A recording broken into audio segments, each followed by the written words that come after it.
Buenas tardes, bienvenidos a otro de nuestros programas. Me da mucho gusto volverlos a ver y poder tener un momentito de reflexión con ustedes. Hoy les tengo preparado algo que he escuchado también de otros psicólogos hablar, no nada más de las heridas de la infancia, que ya tenemos un programa hecho sobre esta teoría, sino ahora me gustaría hablar de cuatro puntos, cuatro heridas también que ocurren en la infancia y que nos van impidiendo ser felices cuando somos adultos. Quiero comentarles que parte del propósito de este canal es ayudarle a las personas que nos hacen el favor de escucharnos, ayudarles a que sean felices, a que tengan estas pláticas que sean momentos de reflexión de su propia vida y puedan lograr ser felices y ser plenos. Y bueno, hay varios autores que hablan de 4 características que ocurren en la infancia y que van gestando problemas en el transcurso de nuestra vida y que nos van impidiendo ser felices.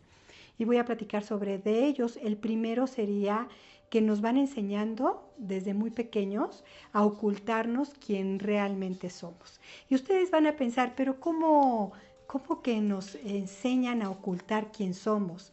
Pues nos lo enseñan cuando no validan nuestros sentimientos, cuando esto que estoy sintiendo, si me enojo, es inadecuado, no te enojes, si tengo miedo, no debes de tener miedo.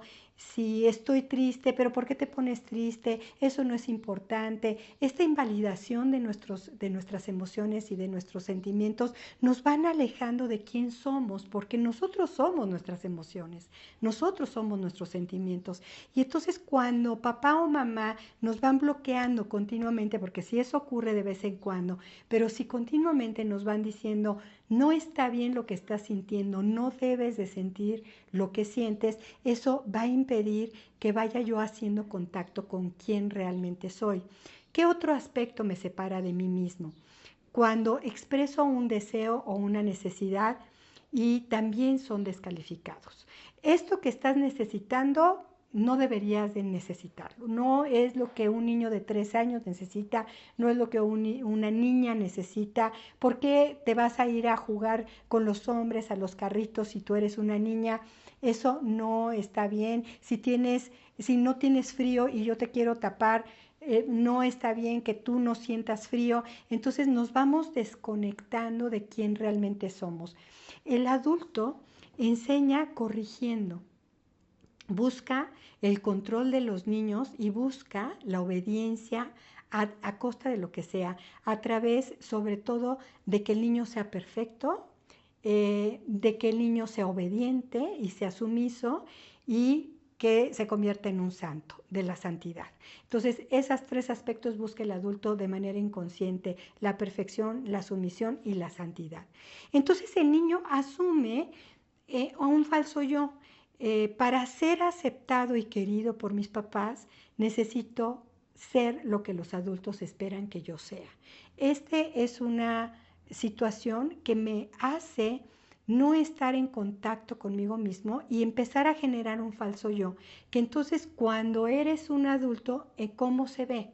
Un adulto se ve cuando oculta sus emociones, cuando no está en contacto con sus necesidades, cuando satisface las necesidades del otro y no las suyas, cuando ni siquiera puede nombrar sus propias emociones. Es ese adulto que no se está dando cuenta realmente de quién es. Parece mentira, pero uno diría, yo sí sé quién soy. No siempre sabemos quiénes somos, porque desde chiquitos nos enseñaron a ocultar o a invalidar lo que sentimos, lo que expresamos y lo que necesitamos. Pues el punto número 2 sería pensamientos victimizantes. Estas personas que van en la vida sintiéndose víctimas. ¿Cómo se gesta esto en la infancia? En la infancia desarrollamos una capacidad al autoconcepto a través del espejo que son nuestros padres. La manera como nos miran y cómo nos tratan nuestros padres es el reflejo de cómo soy. Así me vivo. Fíjense qué fuerte y qué importante. Cómo me tratan es el autoconcepto que voy teniendo de cómo soy. Y desgraciadamente no siempre nos tratan como realmente merecemos ser tratados. Eh, Esto nos hace sentirnos en desventaja todo el tiempo del adulto y entonces nos pone en un lugar de víctimas, en un lugar de minusvalía. Entonces, cuando alguien se siente víctima, el adulto que se vivió así cuando era niño, cuando sus papás no lo hacían sentir valioso, es un adulto que trata de complacer todo el tiempo a los demás. Ocultamos lo que realmente necesitamos y nuestros deseos porque sentimos que no son valiosos, igual que el punto número 1. Y delegamos, ¿no? Delegamos nuestras decisiones importantes siempre a otros. Y entonces pedimos opinión. Estas personas con pensamientos victimizantes no se sienten capaces de tomar decisiones y entonces todo el tiempo están buscando la aceptación y la opinión de los demás. ¿Qué opina mi pareja, mis amistades, mis maestros, mis padres, hasta los horóscopos? O sea, no hago nada si no checo mi horóscopo y tomo decisiones desde lo que los demás me dicen porque soy una víctima. Todo el tiempo nos buscamos escondernos tras la decisión de los demás y entonces no nos hacemos responsables y nos vivimos como víctimas. Entonces, cuando hay un conflicto, le vamos a echar la culpa a alguien. Siempre todo mundo tiene la culpa de lo que a mí me está pasando, porque como yo no tomo ninguna decisión, las decisiones las toman por mí y siempre me estoy ocupando de cubrir las necesidades del otro, pues entonces me vivo como víctima de las circunstancias, víctima de la situación. El punto número 3, que cuando yo escuché esto con un psicólogo colega mío, me impactó mucho a nivel personal, se llama agresión pasiva. Y yo veía a muchas personas con esta situación de que eran agresivos pasivos y yo nunca me identifiqué con esto hasta que reflexioné y dije, ay, creo que algo pasa conmigo en cuanto a la expresión del enojo. ¿Qué sucede?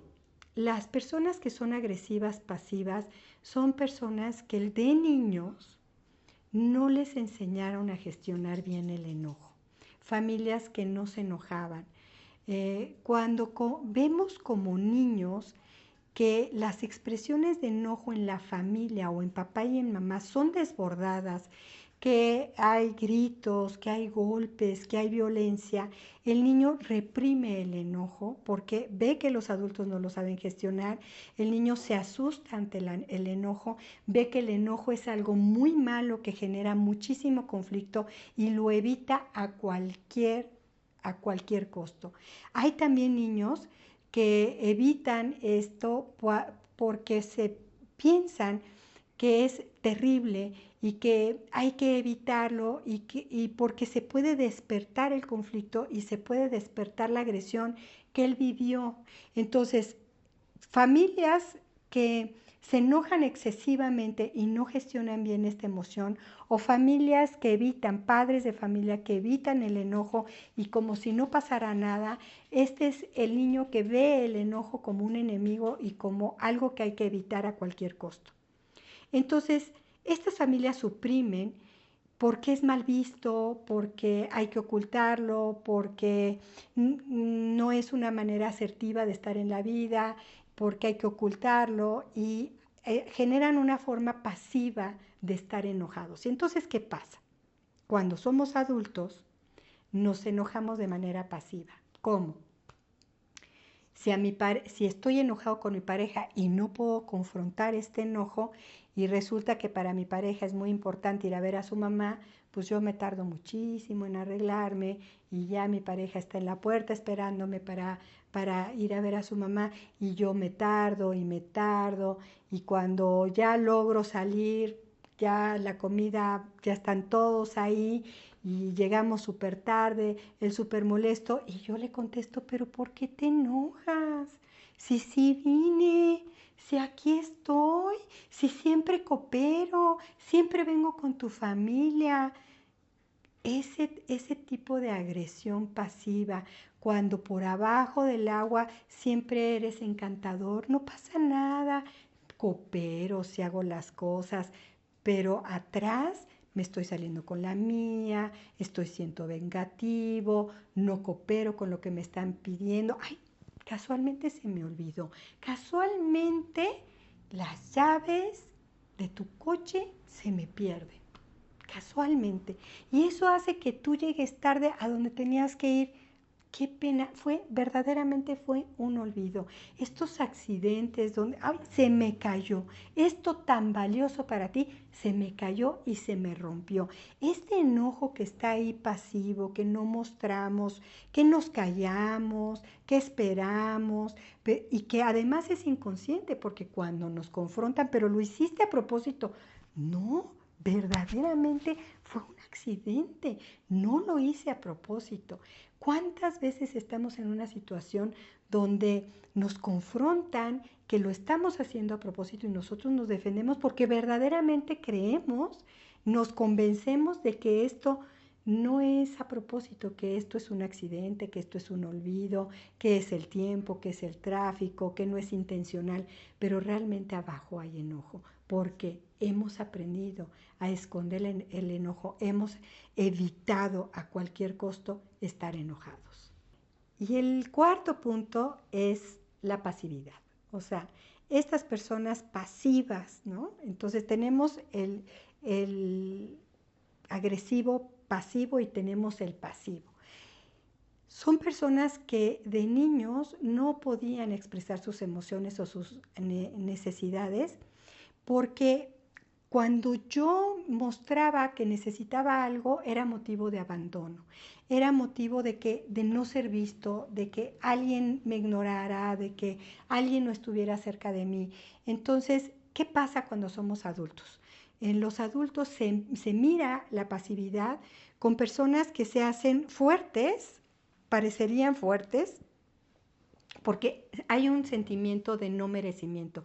No merezco las cosas, entonces abandono mis propias necesidades, antepongo siempre las necesidades del otro, porque hay una pasividad, hay un miedo a expresar lo que necesito, porque tengo miedo de que como papá y mamá, en el momento en que veían que yo necesitaba algo, había una separación o un alejamiento, porque estos papás que no saben cómo enfrentar o cómo cubrir estas necesidades y entonces se alejan, entonces este chiquito cree que si muestra lo que necesita o lo que desea o lo que siente, la gente se va a ir.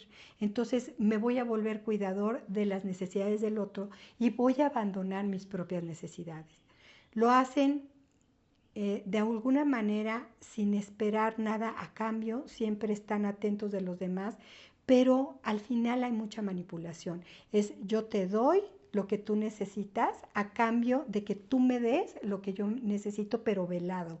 No es un intercambio real, sino que yo voy a manipular a través de qué quieres, qué te puedo dar, en qué te puedo complacer, siempre estoy para ti, pero lo que hay verdaderamente es una manipulación porque hay una gran necesidad y un gran deseo de ser visto y hay una gran necesidad de que alguien cubra mis necesidades que no puedo ni siquiera identificar y ni siquiera ver.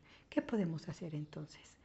Si nos damos cuenta que tenemos una de estas cuatro como un matiz de nuestra personalidad, porque esto no implica que seamos neuróticos o que estemos enfermos o que estemos mal, simple y sencillamente van completando parte de nuestra personalidad, pero sabemos que no es una parte sana, es una parte sabia, porque lo hicimos como una forma de adaptarnos ante el medio ambiente, pero no es una forma sana. Y si entonces queremos cambiar y yo ya me di cuenta que soy agresivo pasivo y ya no quiero serlo porque prefiero contactar con mi emoción, ¿qué tengo que hacer? Si me doy cuenta que soy pasivo, porque siempre estoy atento de los demás y no me doy cuenta de mis propias necesidades y manipulo a través de atender a los demás, ¿qué puedo hacer? Si me doy cuenta que estoy desconectado de mi propio yo, porque no puedo reconocer mis emociones y mis sentimientos y no puedo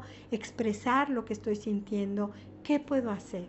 Bueno, primero darme cuenta en cuáles estoy cayendo, o si soy víctima, que me faltaba esta otra característica, y me victimísimo ante todo y quiero que todos tomen decisiones por mí, ¿qué puedo hacer? Primero darme cuenta en cuál de estas 4 estoy y después trabajar con esto, ponerle primero nombre a la emoción.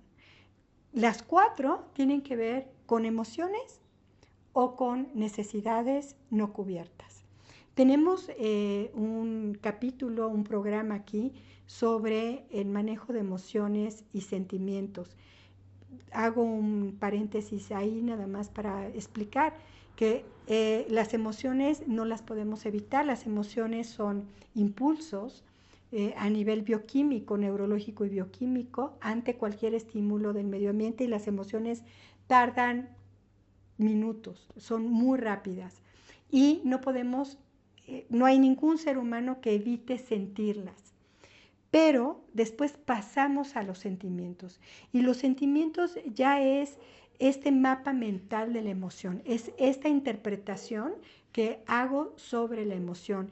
Este mapa mental lo hago a través de mi educación, de mi cultura, de mis experiencias, de mis creencias, de cómo fui educado, hago ese mental de este sentimiento. Y estos sentimientos pueden durar minutos, pueden durar horas, pueden durar semanas, pueden durar meses o pueden durar toda la vida.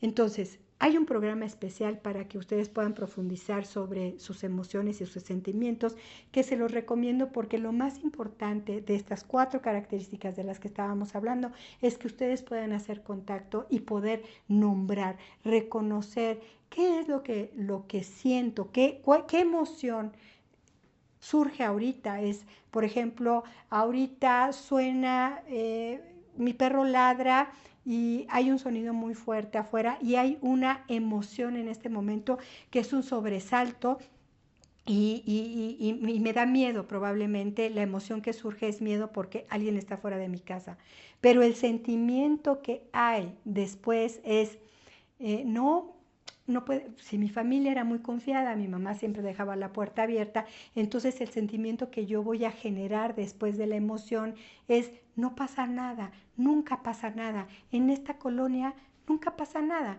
Entonces ese sonido pudo haber sido de algo que se cayó, de una piedra, de una bicicleta que se cayó allá afuera, pero no pasa nada. Si se fijan, hago una interpretación desde mis creencias, desde mi educación. Entonces, poder nombrar mi emoción y poder identificar mis sentimientos desde mis creencias y mi educación me va a hacer poder entrar a esta característica de personalidad que ahí está, que está latente, y entonces la gente dice, es que es agresivo pasivo. Yo digo, yo agresivo pasivo, es que es un manipulador pasivo, es que es un víctima y siempre se está haciendo víctima. ¿Víctima por qué?